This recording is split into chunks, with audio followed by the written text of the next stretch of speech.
Hello and a very warm welcome to all of you. I'm Neha Bhardwaj-Alter and this is Game On, where you get the latest from the world of sports. We've got to begin with the star from last night. Yes, cricket fans around the world suddenly were left Googling who Priyansh Arya was, and rightfully so.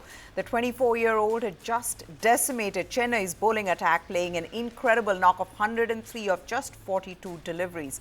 The left-hander stunned the opposition with his daring approach as he kept hitting despite losing partners at the other end. During this masterclass for PBKS against CSK, Priyansh Arya belted 7 fours and 9 sixes, batting at a strike rate of 245.24. He smashed the fastest century by an uncapped player in the IPL history, and in the process also registered the 5th fastest century in the tournament. This knock was also the fastest ton scored against CSK in the IPL. Such was Priyansh's dominance that even India's T20I captain Suryakumar Yadav took notice of his brilliant knock, taking to Instagram to praise his innings, calling it total entertainment. What was amazing to see was that Priyansh knew what to do against seasoned bowlers like Ravichandran Ashwin, who was hit for 3 sixes, and Sri Lanka's Mathisha Pathirana, who went for 24 runs in the 13th over. The boy, who hails from Delhi's Ashok Vihar, came to the national spotlight last year when he smashed 6 sixes in an over in the Delhi Premier League. While playing for South Delhi Superstars against North Delhi strikers, Priyansh smashed 120 runs, including 10 fours and 10 sixes. At one stage, Punjab Kings in the match were reeling at 83 for 5 in the 8th over. But Priyansh, he continued with his onslaught, taking the team to 219 for 6 in 20 overs. During the post-match presentation, Priyansh revealed how he was looking to curb his naturalistics, but Nihal Vadra, he came in passing on the message from the dugout to keep following his instincts and do what comes naturally to him. Priyansh scored his century in just 39 balls, which is the second fastest by an Indian in the IPL, behind Yusuf Pathan's 37-ball 100 against Mumbai Indians in IPL 2010. It is also the joint 4th fastest in the IPL and the 2nd fastest for PBKs, behind David Miller's 38-ball century against Royal Challengers Bengaluru in 2013. What an absolutely brilliant knock by this 24-year-old. Now, Punjab Kings skipper Shreyas Iyer on Tuesday said he wants his batters to play with an aggressive, fearless and free-flowing mindset, something young opener Priyansh Arya showcased during his sensational maiden IPL century. He said, and I quote, this is Shreyas Iyer, he said, absolutely, this is going to be the template irrespective of the ground. We have the variety in the batting lineup, great hitters, great timers. Scintillating to watch Priyansh bat from the outside. When I had a chat with him in the last game, he was a bit timid in his decision-making against Jofra. Tonight, he was backing his instincts. It was free-flowing, and that is the mindset I want in everyone. Today, he kept on going. He was fearless, and it was basically one of those top knocks that I've seen in the IPL so far. An intriguing battle is on the cards when fearless Royal Challengers Bengaluru will host Delhi Capitals. The outcome of the match will be governed by a clutch of exciting personal matchups in Bengaluru tomorrow. The Capitals have 3 wins from as many matches, and the Royal Challengers have a loss and 3 wins in 4 games. That record testifies their wonderful shape-shifting ability according to opponents and conditions. Royal Challengers, they've mastered conditions as distinct as Kolkata, Chennai and Mumbai, and their lone stumble game at home against Gujarat Titans. The hosts will be a confident group as star batter Virat Kohli made a return to run-making ways after an all-too-brief blip. If the 22-yard strip here retains its nature from that GT match, then Kohli's form will be crucial for RCB. That 36-year-old Indian star will have 2 formidable foes to negate in this match, pacer Mitchell Starc and left-arm wrist spinner Kuldeep Yadav. Kohli is a much-evolved batter in T20s after shedding his reticence to play lofted and sweep shots against spinners. In form skipper Rajat Patidar, he too will have a big role to play as he's a super player of Spain, and in that context, DC will hope to get a heavier contribution from their left-arm spinner and captain Akshar Patel. The Delhi captain has bowled just 8 overs across 3 matches and is yet to take any wickets. Without being spectacular, Josh Hazlewood and Bhuvneshwar Kumar have given RCB control over their rivals in the power play. They will have to do an encore against Delhi, keeping KL Rahul, who knows the conditions here, to the hilt silent. Rahul is now trying to maximize his stay at the crease, rather looking to bat deep as he's often done in the past, and it has made him a more dangerous customer. The Delhi outfit will also closely watch the fitness of Faf du Plessis, who missed the previous match against Chennai Super Kings. If du Plessis, another player with first-hand knowledge of the conditions here, joins Rahul at the top, then it will become imperative for RCB's new ball bowlers to fall into their rhythm straight away. On to chess, and India's world champion D. Gukesh was eliminated after the first round of Freestyle Chess Grand Slam. After a tough opening day, Gukesh came back strong on day 2 but could only manage 3.5 points across the 11 rounds, finishing second from the bottom in the 12-player standings. Only the top 8 advanced to the next round. Pragnananda with 3 wins, 2 draws, 6 losses, and Vidit Gujarati, who have 2 wins and 9 losses, also failed to qualify, along with Hungary's Richard Rapper. Ian Nepomniachtchi, he has tied world number 1, Magnus Carlsen, for the top spot after the round-robin stage, after both players finished on 8.5 points with 7 wins, 3 draws and a loss. The Russian Grandmaster edged out Norway's Carlsen on tie-breaks to secure the top position. This allowed Nepomniachtchi to pick his quarterfinal opponent, first with the 34-year-old opting to take on German Grandmaster Vincent Keimer, who came 7th. Carlsen then selected 5th-placed Nodirbek Abdursattorov of Uzbekistan to face next. French Grandmaster Maxime Vachier-Lagrave, meanwhile, came 3rd on 7 points with 4 wins, 6 draws and 1 loss, ahead of India's Arjun Erigaisi, who finished tied with Abdursattorov on 6.5 points. American Grandmaster Hikaru Nakamura also advanced with 6 points, 4 wins, 4 draws and 3 losses, together with Italian-American GM Fabiano Caruana, who had 3 wins, 3 draws, 5 losses, who took the last spot in the top 8 with 4.5 points. The Paris tournament is the second stop-off on the multi-million-dollar Freestyle Chess Grand Slam Tour, offering $750,000 in total prize money, with $200,000 to be awarded to the eventual champion on 14th of April. Organizers are hoping the format will redefine elite chess tournaments that begins with a rapid round-robin stage, which sees the grandmasters play each other once in games with a time control of 10 minutes and an increment of 10 seconds per move. The top 8 players then advance to the first, second and third ranked players, choosing their quarterfinal opponents in that order from players seeded 5th to 8th. The format changes in the knockout stages as players face off in a best-of-2 single elimination matches, alternating colors for fairness. From the quarterfinals onwards, the time control for games is 90 minutes with 30 seconds added per move.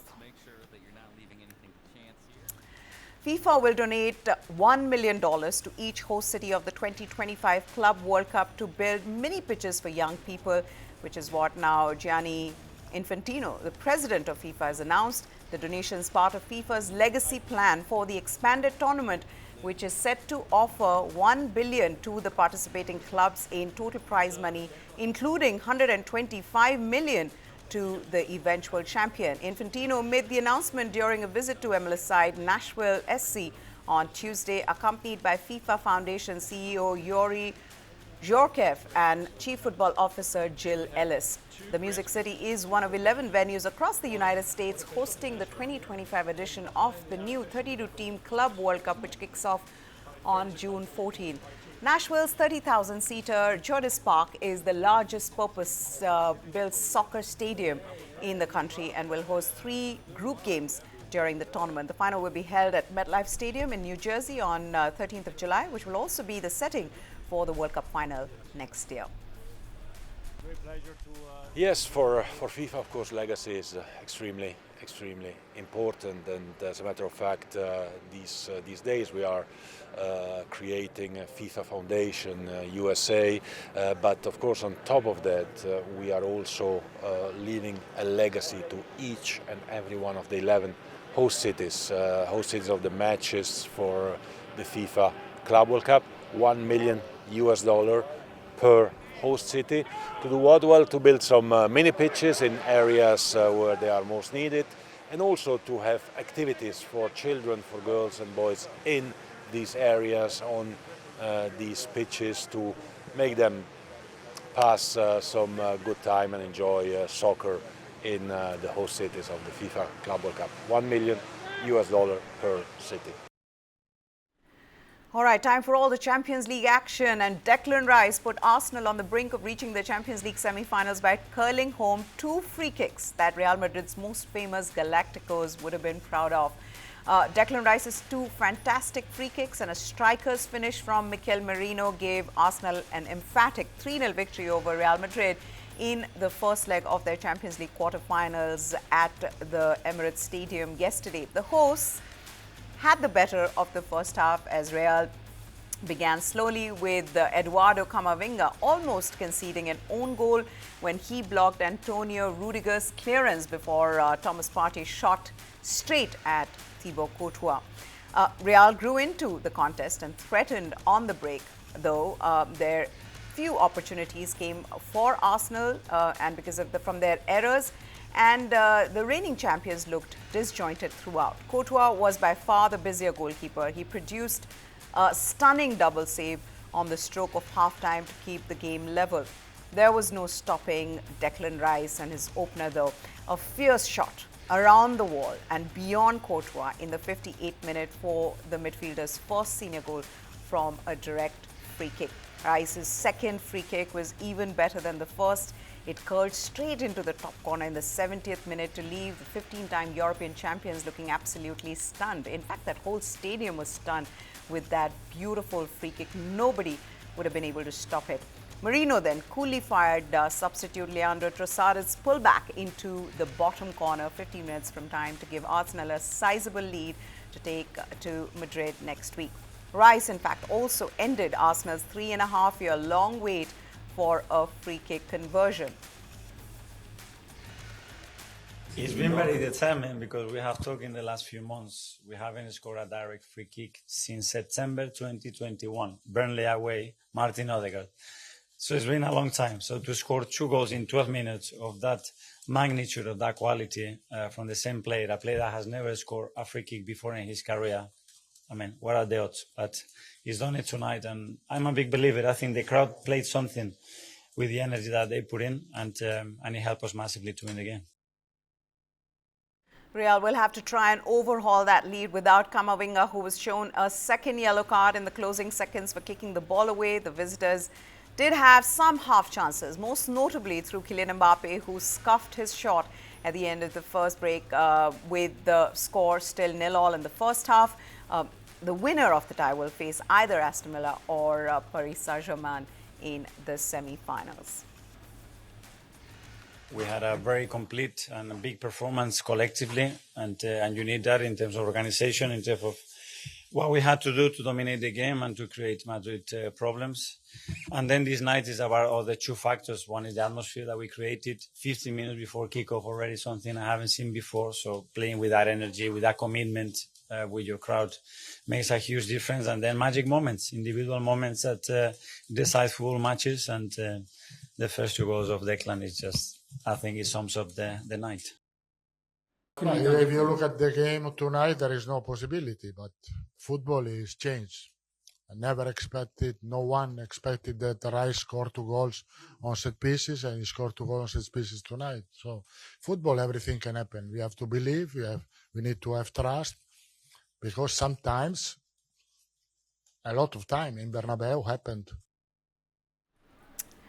Inter Milan's treble chances are still very much on after it won 2-1 at Bayern Munich in the first leg of their Champions League quarterfinals to inflict the German team's first home defeat in the competition in almost exactly 4 years. Inter scored an 88th minute winner through David Fratesi.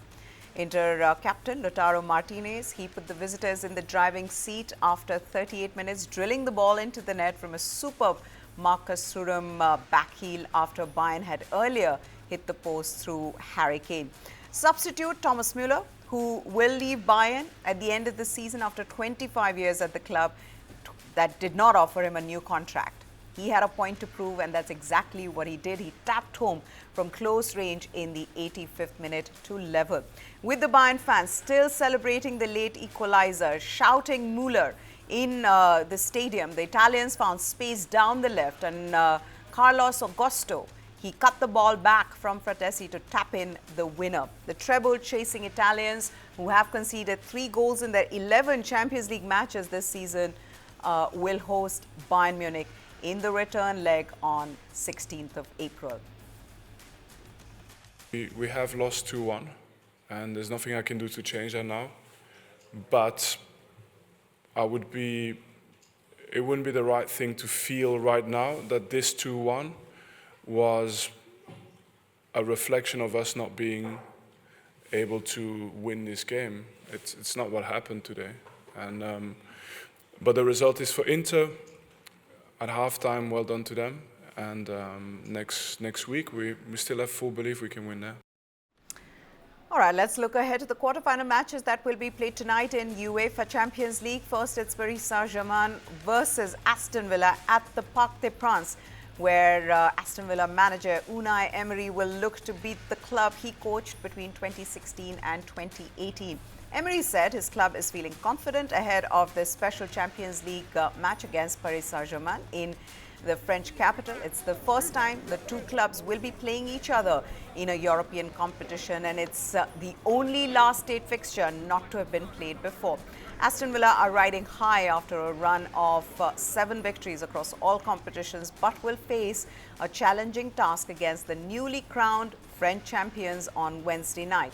Emery has found it difficult to get the better of opposing manager Luis Enrique, having lost 7 of the 10 meetings between the pair. Aston Villa are in the quarterfinals of the European Cup for the first time since exiting at this stage as holders in 1982-83. Emery, he's a proven master of knockout football who has claimed 10 trophies as a manager so far and has led this Birmingham club back into UEFA's top competition for the first time in 4 decades before compiling an impressive set of results in this season's league phase.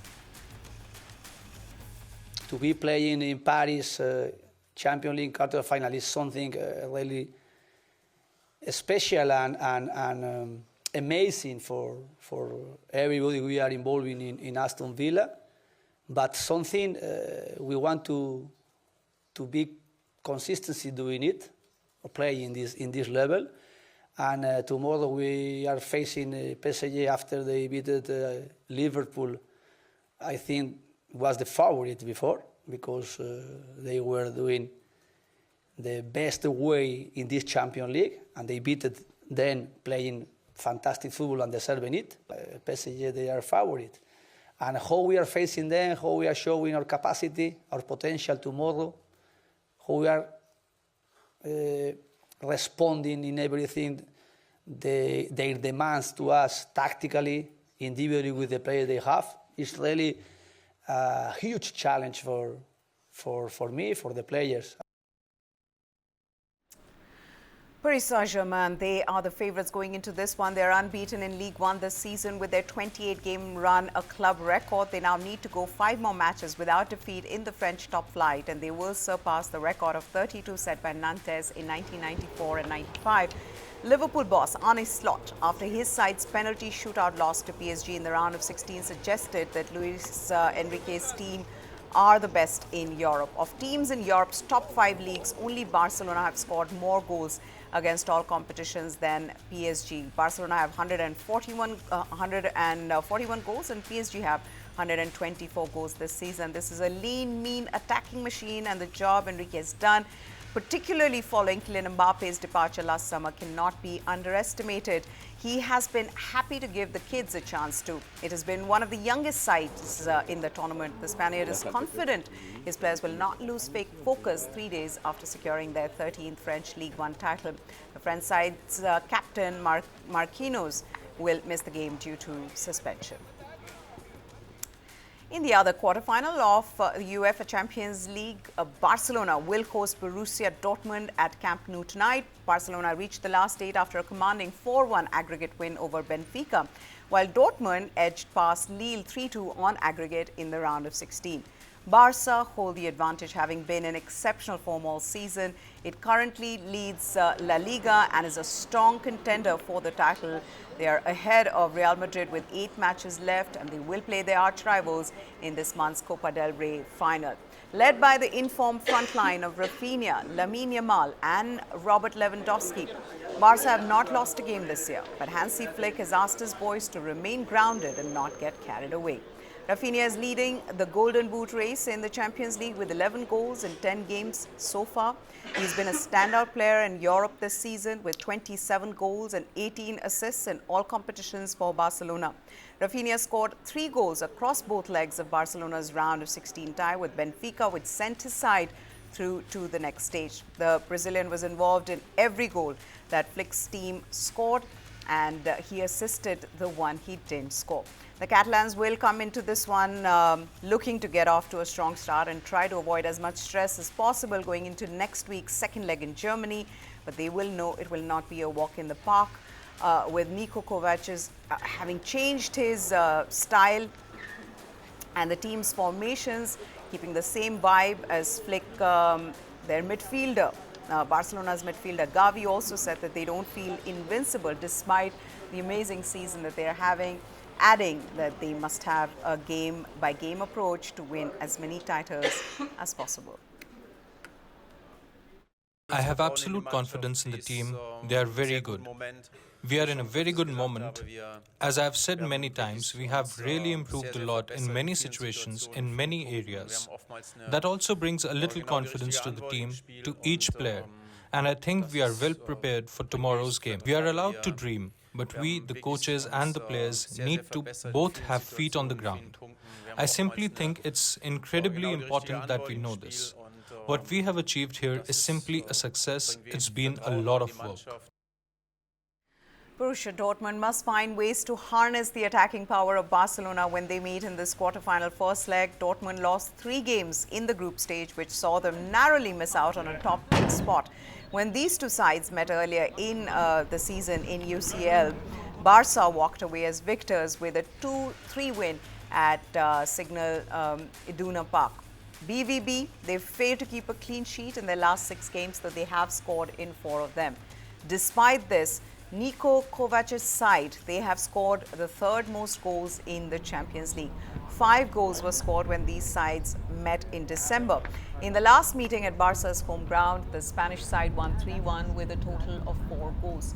Last season's Champions League finalists, Dortmund, are in the 8th place in Bundesliga after their 4-1 win over Freiburg on Saturday, as they attempt to finish in the top 4 with 6 games left to play or risk missing out on next season's Champions League.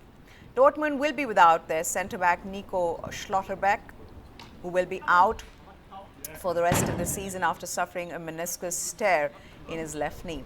Pascal Gross, he will also be missing with a suspension. Kovac has said he was not thinking about Barcelona's treble and their chances this season for a treble, and would only focus on how his team could reach the last 4. But there is a lot of action lined up tonight for all of you.